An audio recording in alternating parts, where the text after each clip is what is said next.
Salut tout le monde, bienvenue à Focus Cinéma. Salut Marie-Ève. Salut Yannick. Juste mentionner, c'est notre toute première vidéo de Focus Cinéma. Ça va être une chaîne qui va être vraiment dédiée au cinéma, à discuter de toutes sortes d'aspects du cinéma. Vu qu'on est deux passionnés, on avait le goût d'en parler puis de créer une discussion avec vous autres, dans le fond.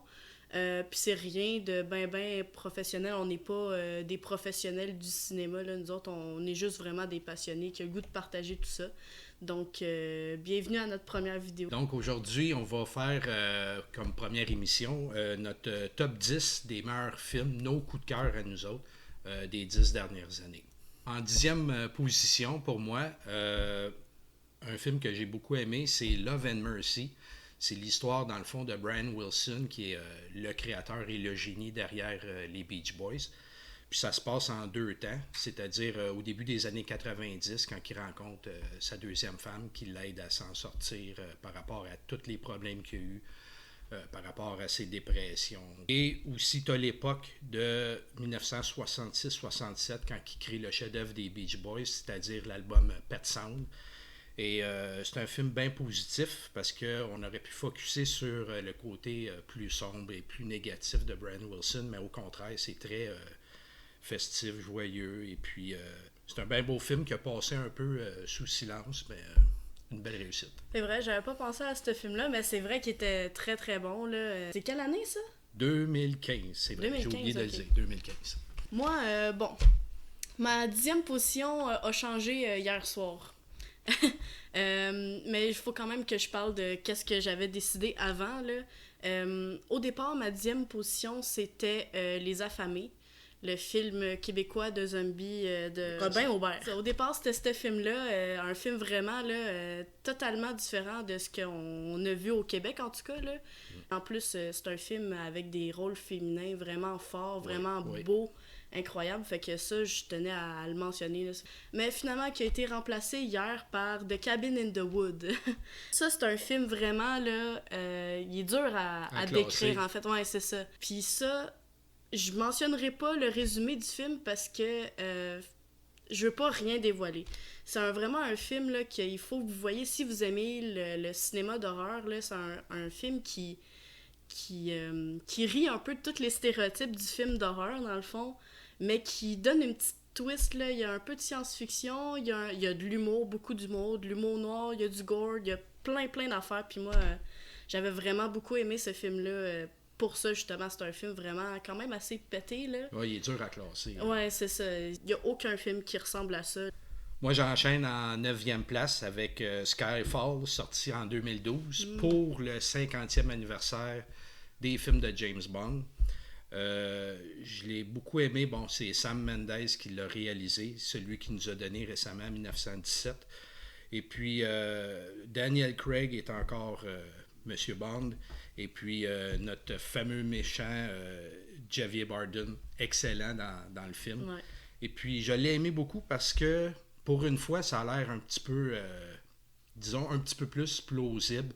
Souvent, dans les James Bond, c'est tiré par les cheveux, mais dans celui-là, j'ai aimé. Je trouvais que c'était assez réaliste. Et puis, c'est pour ça qu'il est en 9e place. Il y a un peu plus dark aussi. Moi, je me rappelle que c'est ça que j'avais aimé des derniers, en tout cas, James Bond avec Daniel Craig. Là. Ouais. Il était un peu plus dark, puis moins de l'humour loufoque. Il y en a qui, au contraire, c'est ça qu'ils aimaient des James Bond, mais moi, j'aimais le côté, justement, le passé de James Bond n'est pas si joyeux que ça, là, dans le fond. Non, si on part dans la série de livres, là, c'est ça. Puis là, je trouvais ça le fun, parce que dans Skyfall, on tombe vraiment en plus dans son enfance. T'sais, c'est le lieu de son enfance. Puis là, on apprend à le connaître finalement. C'est ça. Il y a eu je sais pas combien de films de James Bond avant, mais on le connaît pas tant que ça, dans le fond, ce personnage-là. Mais... La chanson d'Adèle aussi. Ah oui, elle est parfaite. Il faut le mentionner, là. Ouais. Pour moi, en tout cas, c'est la meilleure chanson thème des James Bond qu'il y a eu. Pourtant, il y en a eu. Il y en a eu des bonnes. Mais... Très bon choix. Moi, ma 9e place est décernée à Parasite. Oui. Film de 2019, dernier gagnant des Oscars. On peut pas passer outre ce film-là, en fait, de l'année passée.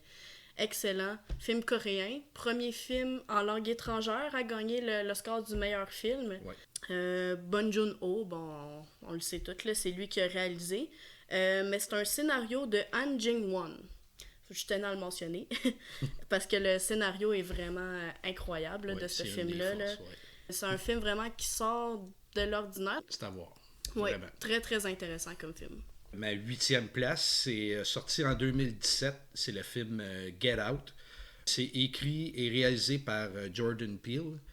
Et puis pour lui, je pense que c'est sa première au cinéma. C'est quelqu'un qui a fait un paquet de choses. Et puis ça a gagné l'Oscar du meilleur scénario. Ceux qui n'aiment pas les films d'horreur, c'est à voir pareil. C'est pas si épeurant que ça. C'est l'ambiance qui fait que c'est malaisant un peu, là. Mais c'est un film à voir. C'est vraiment très bien écrit, bien réalisé. Puis c'est un film quand c'est fini, on va s'en souvenir longtemps. Ben, ça fait réfléchir, tu sais. Il y a tout un background aussi derrière, là. Puis, tu sais, c'est un film aussi qui traite de la condition des Africains américains, là, dans le fond. Oui, un film, c'est immanquable. Là. Faut voir ce film-là. Oui, ça vaut la peine. Avec Black Lives Matter. Qu'est-ce qui est arrivé cette année? C'est ça. C'est comme super d'actualité, là. Fait que, un incontournable, en effet. Ouais. Moi, ma 8e place, en fait, est décernée à Climax. C'est un film de France, sorti en 2018. Oh, ça, c'est quelque chose. C'est vraiment un film extraordinaire parce que, pour résumer là, brièvement, là, le film, là, c'est une gang de danseurs, là, dans le fond, qui ont fini leur spectacle, leur tournée, puis ils font un party, finalement, pour souligner la fin de ce spectacle-là. Mais qu'est-ce qui arrive, c'est qu'une personne dans la gang aurait mis du LSD dans le punch que tout le monde boit, puis là, tout le monde se tape un bad trip là, incroyable, puis le film nous fait sentir. T'sais, on n'est pas dans cet état-là, nous, mais quand même, on dirait qu'on l'est, parce que c'est vraiment... Ça nous prend, là. Le jeu d'acteur est incroyable, là. On peut pas rester indifférent. Non, vraiment pas. Voit, là. Vraiment pas. Ouais. Puis ce film-là, en plus, est presque un plan séquence. Fait que là, on se promène dans tout cet environnement-là, puis les gens, ils battent trip, puis les gens dansent aussi. C'est comme une grosse chorégraphie, dans le fond. Autant à la caméra qu'aux gestes des personnages, dans le fond. Ça devait pas être évident comme mise en scène. Non, vraiment pas. Mais c'est réussi. Puis là, dès que vous le partez, là, il déstabilise. Si vous l'avez pas vu, là, allez le voir, là, ça vaut la peine. Ma 7e position à moi, c'est Midnight in Paris. C'est réalisé et écrit, encore une fois, par Woody Allen. Et c'est un film de 2011. Et puis, même s'il fait des films depuis les années 70, ça a été son plus gros succès. Puis, il a remporté l'Oscar du meilleur scénario. Dans le fond, ça se veut un petit peu un hommage aux artistes des années 20. Comme Cocteau, Hemingway, Dali, tous ces personnages-là s'entremêlent dans l'histoire. Puis c'est vraiment super intéressant, bien réalisé. Du Woody Allen génial. Je sais que c'est pas tout le monde qui aime Woody Allen, mais ce film-là, je pense que c'est un incontournable.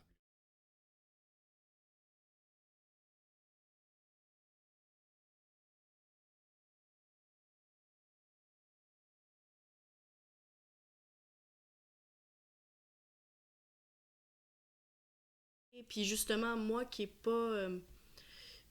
j'adore pas Woody Allen, là. Tu sais, il a fait des bons films quand même, mais tu sais, je suis pas aussi fan que toi, mettons, là. Oui. Mais ce film-là, par exemple, tu sais, c'est beau de A à Z. Puis en fait, c'est que le personnage principal, il se rend à Paris avec sa femme. Puis lui, il est écrivain, je crois.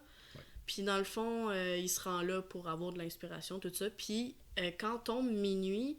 il y a comme un switch d'années qui se fait, puis il se rend dans les années 20-30, dans le fond. Ouais. Puis il rencontre des grands personnages historiques. Là. Puis c'est ça qui est super beau, tu sais. Dans le fond, il y a des conversations avec des grands personnages de l'histoire de cette époque-là. Puis lui, il comprend plein d'affaires par rapport à lui-même. Dans les derniers qu'il a fait, Woody Allen, c'est probablement son meilleur. Donc, je le suggère, même ceux qui sont plus ou moins fans de lui, là, voyez ça, ça vaut la peine. Moi, ma 7e place est décernée à 31 de Rob Zombie. Okay, le film qu'on a vu à l'Halloween, là. C'était très de circonstances, là. Pourquoi je nomme ce film-là? C'est un film de 2016 qui est scénarisé et réalisé par Rob Zombie, là. si vous connaissez pas, Musicien c'est un musicien avant tout. Ouais. Exactement. J'ai adoré ce film-là. En fait, c'est pour ceux qui aiment le gore puis le film d'horreur, c'est vraiment le vrai film d'horreur, là, vous allez aimer ça. Et en fait, c'est juste... c'est une gang d'amis qui se fait un peu kidnapper la soirée d'Halloween par... On sait pas trop qui, dans le fond. Puis il faut qu'ils s'en sortent. Il faut qu'ils s'en sortent, c'est ça. Il arrive des tueurs de toutes sortes de gens. C'est ça, c'est très, très particulier. Puis il faut qu'ils s'en sortent, dans le fond. Puis au-delà de ça, ceux qui organisent ça, dans le fond, ils font des paris sur qui va gagner à la fin, qui va survivre ou qui survivra pas, en tout cas, tout ça.